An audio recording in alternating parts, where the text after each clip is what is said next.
Struggle के माध्यम से, और इसलिए आप कहते हो कि राजस्थान में क्राइम का हमारा जो सूचकांक बढ़ रहा है। इससे संपर्क नहीं हो पा रहा। अब मैं अवधेश आकोदिया आपके पास आ रहा हूँ। अवधेश आकोदिया जी, 15 साल पुराना कानून हो गया और इसकी मजबूती की, इसकी जो जिस तरह से कारगर कानून साबित हुआ है उसकी चर्चा होती है, उसका फायदा भी लोग उठाते हैं। लेकिन उसके साथ ही इससे जुड़े हुए या तो असुरक्षा की जो बात आती है, आरटीआई कार्यकर्ता बार बार कहते हैं कि सुरक्षा दी जाए, सुरक्षा दी जाए, सुरक्षा दी जाए, या तो उसकी चर्चा होती है, या फिर इसका जो गलत इस्तेमाल भी हो रहा है वो चर्चा में रहता है। इस कानून का अब तक का जो दशा दिशा रही है उसके आगे, उसके हिसाब से क्या भविष्य देखते हैं? अवधेश आकोदिया। देखिए जेपी जी, जिस तरह का ये कानून बना निश्चित रूप से कारगर कानून है, और इससे जैसा आपने शुरुआत में कहा कार्यक्रम की, बहुत सारे खुलासे आरटीआई एक्ट के माध्यम से ही हुए। लेकिन जैसे जैसे इसका प्रयोग बढ़ता गया, कई लोगों ने, कई पेशेवर लोगों ने ऐसे ब्लैकमेलिंग का एक टूल बना लिया। तो ये भी एक बहुत खतरा है इस कानून के लिए, क्योंकि इस मकसद के लिए इसको नहीं लाया गया था कि लोग सूचनाएं एकत्रित करके और किसी को ब्लैकमेल करके उससे उगाही करने का काम करें। और दूसरा जो बड़ा खतरा है, जो वाकई में असली तौर पर आरटीआई एक्टिविस्ट के तौर पर काम कर रहे हैं, और उनका मुख्य काम ही है कि सूचनाएं बाहर आए, गोपनीय नहीं रहे, पूरी पारदर्शी तरीके से सूचनाएं बाहर आए। उन लोगों के ऊपर जिनको सूचनाएं बाहर आने से खतरा रहता है या एक्सपोज होते हैं, चाहे वो अपराधी हैं, चाहे वो ठेकेदार हैं, या उस तरह की सरकारी सिस्टम में जो भ्रष्टाचार पनपता है, जिनके माध्यम से पनपता है, जो लोग इसको संरक्षण देते हैं, उन लोगों को जब उनसे खतरा लगता है तो उनके ऊपर हमले होते हैं। और ये किसी एक प्रदेश की बात नहीं है, और पिछले 2-3 साल की बात नहीं है, जब से कानून बना है इस तरह की घटनाएं लगातार सामने आती हैं।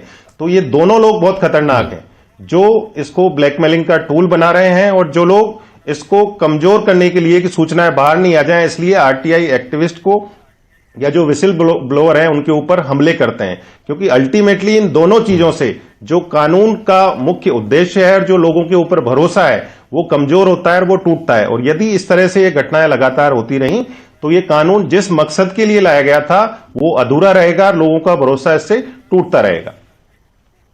ठीक है मुकेश पारिक साहब, ये तो एक पहलू हुआ सुरक्षा का।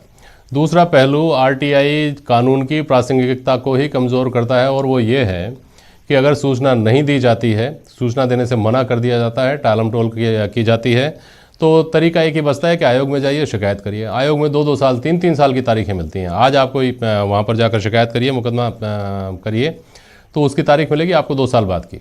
2 साल बाद उसकी सुनवाई होगी, 3 साल बाद उसकी सुनवाई होगी। उसके अलावा कांग्रेस इस बात को लेकर बहुत हमलावर रही थी। आपको याद होगा 2019 में जब आपने संशोधन किया था 2005 के एक्ट की धारा 13 और 15 या 16 में, और उसमें आप लोगों ने उनका दर्जा जो चुनाव आयुक्त के समकक्ष, जो कि सुप्रीम कोर्ट के जज के समकक्ष माना जाता है, उसको घटा दिया था। केंद्र के हाथ में नियुक्ति ले ली थी, उनका कार्यकाल आप लोगों ने तय करना अपने पास जब ले लिया था, तब ये माना गया था कि यह एक्ट कमज़ोर होगा।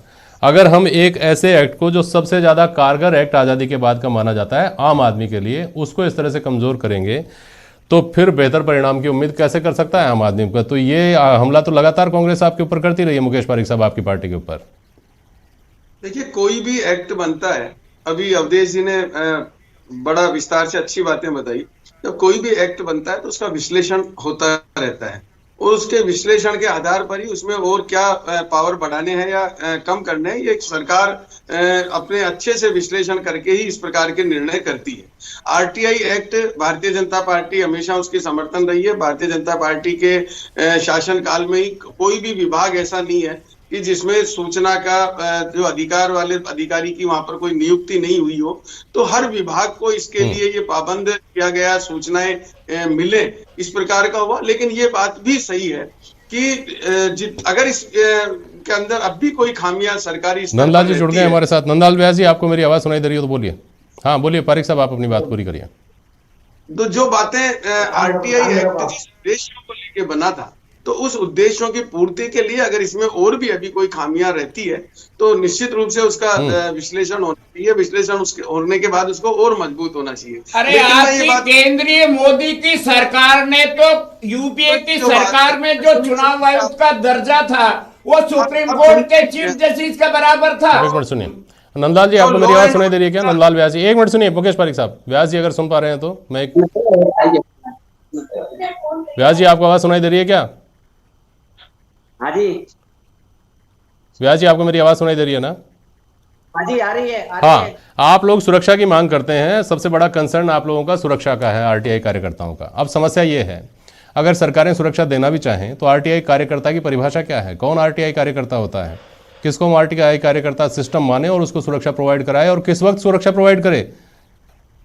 जी, मेरी नजरों में आरटी कार्यकर्ता वो है जो समाज में भ्रष्टाचार के विरुद्ध, रॉन्ग डीयर्स के विरुद्ध, गलत काम करने वाले के विरुद्ध, अपराधियों के विरुद्ध जो आरटी लगाता है, डॉक्यूमेंट बाहर निकालता है, उन दस्तावेजों के आधार पर शिकायत करता है, वो है एक प्योर आरटीआई कार्यकर्ता।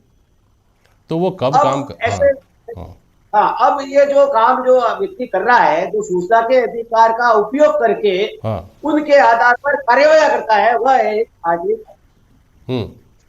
कोई भी डॉक्यूमेंट निकला, दस्तावेज निकला, उसके आधार पर मैंने एफआईआर दी, पुलिस में शिकायत की, संबंधित विभाग को शिकायत की, भ्रष्टाचार की शिकायत की।